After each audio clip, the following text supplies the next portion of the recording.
இருக்கத வச்சு கட்டி குடுமான்னு சொல்லிட்டாவே. சம்மந்தி வீட்ல ஒரு கார் கேட்டாவே, அது கூட வாங்கி கொடுக்க முடியல. அப்படியே கார்லாம் கேட்டாவ்ளோ? ஆமா, ஏகப்பட்ட வசதி இல்ல அவியே. அவிய வீட்லயும் கார் இருக்குதா, ஆனா அது அவிய மகனுக்கா. சீல்பா என் வீட்டுக்கு வந்து போயிருப்பா பத்தியலா, அதனால ஒரு கார் வாங்கி கொடுத்துருங்கன்னு சொன்னாவே. என் மகளுக்கு தான் காரு.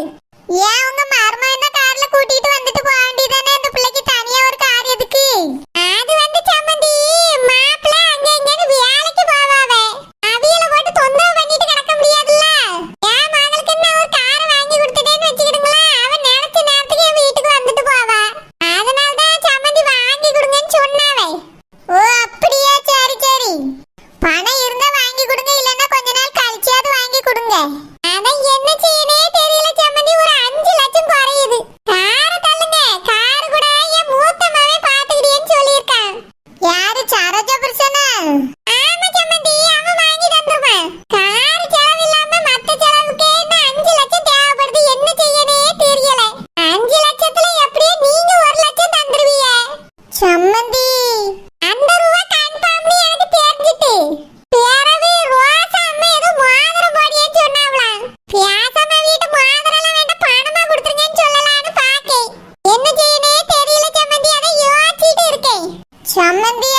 சொல்லுங்க.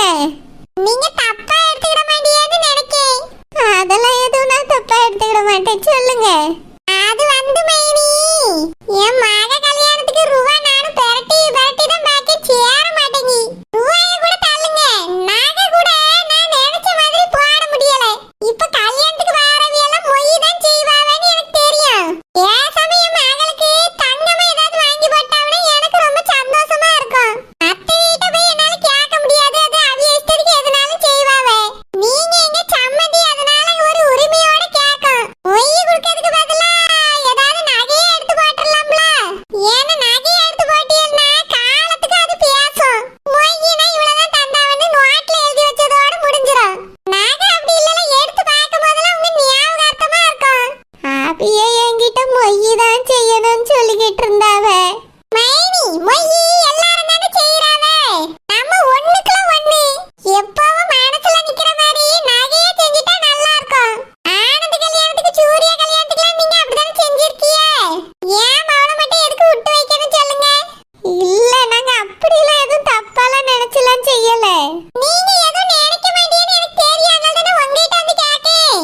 ஒரு மோதிரமா எடுத்து போட்டுட்டா கூட ஞாபகார்த்தமா இருக்கும். சரி, நான் அப்படியே வந்த உடனே பேசி மோதிரமே எடுத்து போட்டுறியும் ஷில்பாவுக்கு. சரி மைனி, ரொம்ப சந்தோஷம். நீங்க இப்படி சொல்வீங்க நான் எதிர்பார்க்கவே இல்லை. ரொம்ப சந்தோஷம் மைனி. இருக்கட்டும், இதுல என்ன இருக்கு? நாங்க பணமா குடுக்கறத நகையா எடுத்து கொடுக்க போறோம், அவ்வளவுதானே. உங்க மகளுக்கு போட்டு அனுப்பணும்னு ஆசைப்படுறீங்க, எல்லா தாய்க்கு உள்ளது தானே. நாவிய வந்த உடனே பேசி. சரி மைனி, சரி. இந்தாங்க மைனி, பத்திரிக்கை வாங்கிடுங்க. அண்ணனும் நீங்களும் கல்யாணத்துக்கு ஒரு வாரத்துக்கு முன்னாடி வந்துடணும். சரி, வந்துடுறோம். இப்போ நீங்க காபி குடிச்சிட்டு தான் போகணும். சரி மைனி, குடிக்கேன். இருங்க, காப்பியை போட்டு பிஸ்கெட் எடுத்துட்டு வரேன். அதெல்லாம் எதுக்கு? காபி மட்டும் தாங்க. இல்ல இல்ல, ஏதாவது சாப்பிட்டுட்டு தான் போகணும். பிஸ்கெட்டு முறுக்கு மிக்சர்லாம் இருக்கு, எடுத்துட்டு வரேன். இருங்க. எப்பாடா, இப்பதான் எனக்கு நிம்மதியா இருக்கு. அவியல் வீட்டெல்லாம் சும்மா தான் இவிய நகைப்பட போறவன்னு பில்டப் விட்டேன். நிஜமாலே நான் பேசின உடனே முகாதம் போடியன்ட்டாவ்ல. நான் இதை எதிர்பார்க்கவே இல்ல.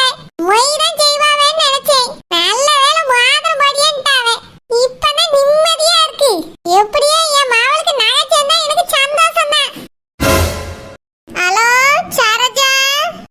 சொல்லுமா. ஏலா, இன்னைக்கு உன் மாமியார் பத்திரிக்கை கொண்டு வந்துச்சு நம்ம வீட்டுக்கு. ஆமாம்மா, கொண்டு வரான்னு இன்னைக்கு நான் தான் சொன்னேன்ல வந்துட்டேன்.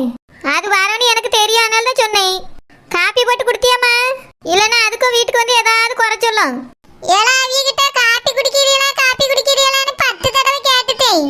அவிய தான் என்கிட்ட வேண்டாம் வேண்டாம், நான் வீட்டில் குடிச்சிட்டு வந்தேன், வர வழியில ஜூஸ் குடிச்சேன் அப்படி இப்படின்னுட்டாவே. இதுக்கு மேல குறைச்சோன்னா நான் என்ன செய்ய முடியும்? சரிம்மா, அதுவே வேண்டான்ட்டாவுன்னா விடு. ஏலா, அது இப்ப பிரச்சனை இல்ல, வேற ஒரு பிரச்சனை. அவி இப்ப என்கிட்ட என்ன சொல்லிட்டு போறாவ தெரியுமா? உன் நாத்தனார் கல்யாணத்துக்கு என்ன 5 லட்சம் ரூபாய் குறையுதாமே. அது அவிய எங்கெங்கயோ கேட்டு பார்த்தாவளா, ரூபாய் கிடைக்கலையா. பெரிய சம்மந்திட்ட கேட்டாவளா, அவியட்டையும் பணம் இல்லன்னுட்டாவளா. அதனால 1 லட்சத்துக்கு என்னைய தான் நம்பிட்டு இருக்காவளா. என்னம்மா சொல்லியா? உன்னைய நம்பிட்டு இருக்காவளாமா? நான் தான் கிட்ட தெளிவா பேசிட்டேனேம்மா. ஏலா, அவிய மனசுல என்னதான் நினைச்சிட்டு இருக்காவளா? என் வீட்டுக்கு வரும்போதெல்லாம் என்கிட்ட 1 லட்சம்னு கேட்டுட்டு தான் போறாவே. நானே கிட்ட முடியாதுன்னு எவ்வளவோ சொல்லுக்கு முயற்சி பண்ணேன். இனி பேசவே விட மாட்டேங்கவே, காதலே வாங்க மாட்டேங்கவே. அவியலா ஒண்ணு பேசிட்டு நான் போயிட்டு வரேன்னு கிளம்பி போயிட்டாவே. என்ன செய்யன்னு எனக்கு தெரியலலா. ஓ மாமியார் ஏன் இப்படி இருக்காவே? அது மட்டும் இல்ல, ரோசாம்மா மோதிரம் போடியாவளா, அதையும் அவிய என்கிட்ட சொல்லியாவே. நெட்ட மாரியம்மட்டையும் 1 லட்சம் ரூபாய் தர முடியுமான்னு கேட்டுருப்பாவ போல. அவிய என்னமோ முடியாதுன்னு சொன்னதாக சொல்லியாவே. என்னையதான் 1 லட்சத்துக்கு நம்பிக்கிட்டு இருக்காவளா. ஏமா, அந்த கிழவி கேட்க அப்படி பியாதி இருக்குன்னு தெரியல. அது மோளுக்கு நகை போடனா அது போடனா. ஒருவர்கிட்டயே கேட்டா என்ன அர்த்தம்? நீல அதை கண்டுக்காத. கல்யாணத்து அன்னைக்கு வா, நீ பாட்டுக்கு பேரு. ஏன்னா நான் எப்படியே வீட்டை பதில் சொல்லுவேன், மூஞ்சில எப்படி முழிப்பேன் கல்யாணத்துக்கு வந்தாலும். பேசாம கல்யாணத்துக்கு வராம இருந்துடலாமான்னு எனக்கு நினைப்பா இருக்கு. இப்படி உங்களை தான் நம்பிக்கிட்டு இருக்கேன். நீங்க மட்டும் தான் என்னமோ பணக்காரவி எனக்கு தந்துருவீங்கிற மாதிரியே பேசியாவே. ஏமா, அந்த கிளவி பேசியதெல்லாம் நீ எதையும் நினைச்சுக்கிட்டு இருக்காத. அது இன்னைக்கு வீட்டுக்கு வாத்த நான் பேசிக்கிடி.